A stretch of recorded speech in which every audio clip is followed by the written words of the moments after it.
Вопросы экологической безопасности мы сегодня будем обсуждать с экспертами в студии в Якутске, а также с гостями на площадке Международного арктического форума. Но сейчас у моей коллеги Екатерины Карпухиной в гостях ведущий научный сотрудник научно-исследовательского института прикладной экологии Севера Северо-Восточного федерального университета Валерий Величенко. Кать, привет, тебе слово. Алексей, спасибо. Мы продолжаем говорить об Арктике, а точнее об экологической безопасности этой территории. С 1930 по 80-е годы, когда шел процесс интенсивного освоения Арктики, параллельно с появлением новых предприятий происходило и ухудшение экологической ситуации в регионе, поскольку мало кто занимался утилизацией отходов. Однако за последние годы экологическая политика России резко активизировалась. Только за последние 5 лет было удалено более 40 тысяч тонн отходов. Об этом мы поговорим с ведущим научным сотрудником научно-исследовательского института прикладной экологии Севера Северо-Восточного федерального университета, кандидатом биологических наук Валерием Величенко. Валерий Владимирович, здравствуйте. Здравствуйте, Екатерина. Ну, начнем наш диалог мы с приоритетных направлений развития Арктики в сфере экологии. Какие они сегодня? Ну, в последние годы и в России, и за рубежом проблемы экологии выходят, как правило, на первое место. И этому есть достаточно веские основания. Одно дело, когда оценивается деятельность, допустим, предприятий, которые уже существуют, и совсем другое дело предприятия или производства, которые планируется разместить на новых территориях. Вот таковой для нас является Арктика. И что хочу сказать, это, наверное, объяснимо, потому что все знают, насколько суровые условия арктические, насколько уязвима сама природа. И вы знаете, мне в свое время посчастливилось работать в одном из совхозов Севера,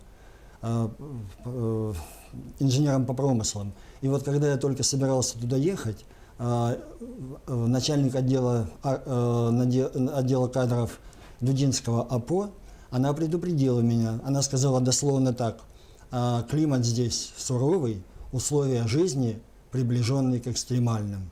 И это заставило меня немножко задуматься. Но когда я приехал в Попегай, я там начинал свою работу, я действительно убедился, что климат очень суровый, погода непредсказуемая. Но что меня удивило первое, это необъятные просторы и, конечно же, люди. Вы знаете, люди добрые, отзывчивые, готовые всегда прийти на помощь. Я вспоминаю, что в те годы двери в домах вообще не закрывались. Лодку можно было оставить на берегу на день, на два, на неделю. К чужому никто не подходил. И для чего я это говорю? Мне сейчас особенно приятно, что во всех документах, законодательных актах России вот эта тема человека, тема создания необходимых условий для жизни, она прослеживается. И вот основными в отношении Арктики являются основы государственной политики, которые были подписаны президентом в 2008 году. Затем механизмом реализации этих основ является стратегия развития арктической зоны до 2020 года. И, так сказать, механизмами реализации самой стратегии является программа комплексного развития, именно комплексного развития арктической зоны, которая подразумевает вот что. В первую очередь это комплексное освоение природных богатств, затем забота о человеке, создание нормальных условий жизни, развитие технологий, совершенствование, об этом мы еще поговорим в дальнейшем, и, конечно же, экологические проблемы. И вот это обнадеживает, поскольку вот, если это все будет исполняться, то можно думать, что Арктику ждет, ну, как говорится, светлое будущее. Но жители нашей республики, они могут гордиться, действительно гордиться тем, что в республике очень много уделяется вот именно экологическому состоянию не только Арктики, но и остальной территории. Достаточно привести один пример, что вторым указом нового главы республики Есении Николаевны явился указ об экологическом благополучии республики. Поэтому вот будем надеяться, что вот исполнение этих, так сказать, нормативных документов поможет нам начать, потому что, по сути дела, до этого только основы были Да, заложены. действительно, экологической безопасности мы сейчас уделяем очень большое внимание. У нас происходит, скажем так, генеральная уборка Арктики. Но напрашивается вопрос, почему произошло так? С чем связано столь масштабное загрязнение? Но если вспомнить историю, то освоение Арктики в Якутии началось в далеком XVI веке. Но не будем углубляться в историю, а скажу о советском периоде. Вот Камчатская экспедиция под руководством Шмидта, она, по сути дела, открыла Северный морской путь. И это положило начало действительно настоящему промышленному освоению. Были открыты месторождения в Норильске, Норильск-никель. Затем были открыты месторождения в Якутии. Но достаточно сказать, что вот в Яно-Индигирской зоне работало несколько десятков экспедиций, которыми были выявлены более 200 ручьев золотоносных и речек, более 20 крупных месторождений золота. Затем, уже послевоенный период, ближе к нашим дням, началось освоение алмазных месторождений в том же Анабарском улусе. И посмотрите, в основном все товары, техника, горюче-смазочные материалы, они завозились по рекам, потому что нет дорог, нет иных транспортных путей или же авиации, в основном морским. И для того, чтобы обеспечить работу вот этой техники, вездеходов, тракторов, автомашин, нужно было колоссальное количество горюче-смазочных веществ и материалов. И вот когда я работал в Хатунском районе, мне часто приходилось бывать в порту, и я видел вот эти десятки затопленных судов. А когда плывешь вдоль берега, то видишь вот эти несчетное количество бочек пустых, которые, к сожалению, иногда не совсем пустые, а наполнены остатками бензина или дистоплива, и которые, конечно же, со временем ржавеют. Поэтому именно это явилось причиной того, что накоплено такое количество металлолома. Но это одна сторона медали. Есть еще так называемые хвостохранилища.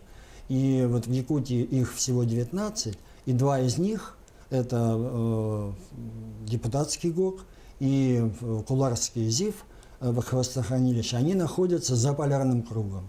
Поэтому тоже очень серьезные проблемы. То есть, получается, в первую очередь это связано с промышленным освоением Арктики. Конечно же. Неужели Советский Союз не уделял внимания экологии? Были ли какие-то программы, возможно? Вы знаете, конечно же, руководство, может быть, и старалось каким-то образом отслеживать эту ситуацию, но основной задачей было, как вы помните, догнать и перегнать.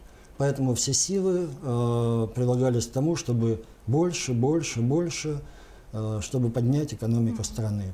Я работал в промысловом совхозе, и в те времена уже очень четко работала ветеринарная служба, охотничий контроль, потому что мы стреляли дикого северного оленя, добывали на Хатанге, и эти службы работали безупречно. А в отношении отслеживания ГСМ и металлолома, как-то до этого не доходило рук. Ясно. А как вообще ученые сейчас оценивают масштабы отходов, находящихся в арктических территориях? Этим занимается Министерство экологии, недавно переименованное наше республиканское, поэтому у них точные цифры. Но мы в свое время предлагали свои услуги с тем, чтобы создать реестр этих очагов накопления так называемого накопленного ущерба, в том числе бочек и металлолома. До этого пока не дошло, поэтому пока обходятся без нас. А как вообще эти кладбища кораблей, которые у нас находятся, в Тиксе есть небольшой клад, как груду металлолома вообще оттуда вывести? Что для этого необходимо? Но ведь уже занимаются этим. И я вам скажу, что в настоящее время в стране начали работать национальные проекты. То есть финансирование некоторых, большинства проектов, оно уже начинается. И в национальный проект «Экология» под этот проект в республику выделены довольно значительные суммы. И мы знаем план мероприятий в рамках этого, так сказать, национального проекта. И мы уверены, что Министерство экологии, природопользования и лесного хозяйства республики удастся, конечно же, вместе с жителями, вместе с волонтерами, вместе с администрациями улусов навести какой-то порядок. То есть введение новой системы обращения с твердыми отходами поможет как-то решить эту проблему? В отношении населенных пунктов, вы знаете, назначение одного оператора на такой большой территории, Конечно же, для того, чтобы складировать в одном месте, это невозможно. И вот наши ученые, наши специалисты нашего института, они предлагают один из вариантов. То есть в каждом населенном пункте устанавливать мусоросжигающие агрегаты, «Форсаж-2», допустим, а то, что не подлежит сжиганию, можно постепенно накапливать с тем, чтобы по зимникам опять-таки уже куда-то вывозить. Мусоросжигающие агрегаторы, они вообще есть у нас на территории России? Да, где-то конечно. еще? То есть опыт есть? Да. А тепло, которое получают при сжигании мусора, можно использовать для отопления тех же теплиц. Мы с вами уже сказали про промышленное освоение севера, да, которое как раз и положило начало экологической проблеме в Арктике. Вот сейчас у нас продолжается освоение, Арктику нам необходимо развивать, но что нам надо предпринять, чтобы избежать ошибок экологических? Ну вот я не зря акцентировал внимание на содержание стратегии развития арктической зоны. Там большое внимание уделяется развитию технологий по добыче нефти, газа, технологии переработки, с тем, чтобы минимизировать ущерб, наносимый природе. Почему? Потому что Арктика большая, но вот в тех местах, где будут располагаться, тем более вот эти мощные производства, конечно же, ущерб будет ощутимый. И мы от этого никуда не уйдем. А есть у нас такие технологии в стране? Есть опыт, на который мы можем Вы знаете, некоторые ученые, внимание? крупные ученые, они вообще говорят о том, что нужно было бы до момента разработки вот таких абсолютно экологически чистых технологий вообще не начинать освоение Арктики. Но мы знаем, что современная геополитика просто не позволит нам этого сделать, поэтому вынуждены. А опасность, конечно же, есть. Вы помните, когда BP, произошла эта ужасная катастрофа в Атлантическом океане, но это открытое море, а представьте, если это произойдет подо льдом. То есть последствия будут необратимые. Ну, вот мы говорим об Арктике, мы не можем говорить о населении, которое проживает, да, на этой территории. Как минимизировать ущерб для коренного населения? Ну, в этом направлении, вы знаете, наша республика тоже в числе первых. Вы знаете, что в 2010 году был принят закон Республики Саха-Якутия об этнологической экспертизе, с помощью которого удалось провести уже несколько десятков этнологических экспертиз на местах проживания коренных малочисленных народов Севера. То есть предприятие, которое собирается что-то добывать на их территориях, оно обязано пройти эту процедуру. Ученые, экономисты, экологи оценивают потенциальный ущерб, который будет нанесен именно этнологической среде, то есть традиционным промыслам. Охота, рыболовство, собирательство, ну и, конечно же, домашнее оленеводство. И у нас есть прецеденты, когда объединения коренных малочисленных народов Севера получали выплаты, компенсации. Но Академия наук буквально на днях провела очень интересный семинар, и там мы узнали, не узнали, а просто еще раз услышали о том, что на Западе ведь компенсации тоже выплачиваются, но в больших объемах и на регулярной основе. Если, как сказали девушки на семинаре, у нас принято так: получил и уходи, то там все, без исключения, кто проживает на территории этих населенных пунктов, они в течение длительного времени получают эти компенсации. Так, чтобы обе стороны были довольны.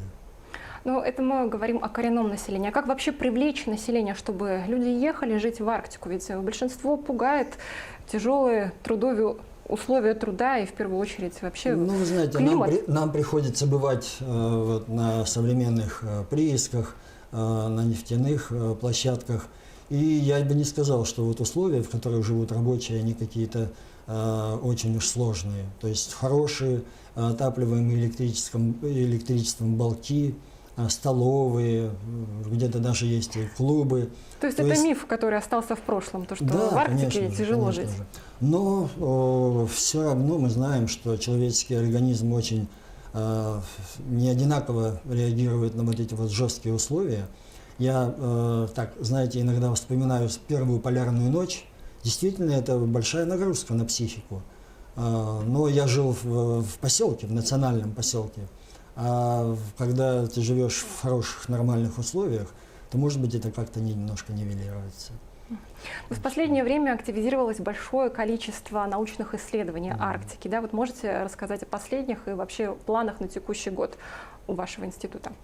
Ну, вы знаете, вот сказать, что увеличились или усилились, это сказать... Ничего не сказать. Да, ничего не сказать, потому что, к сожалению, процесс идет обратный.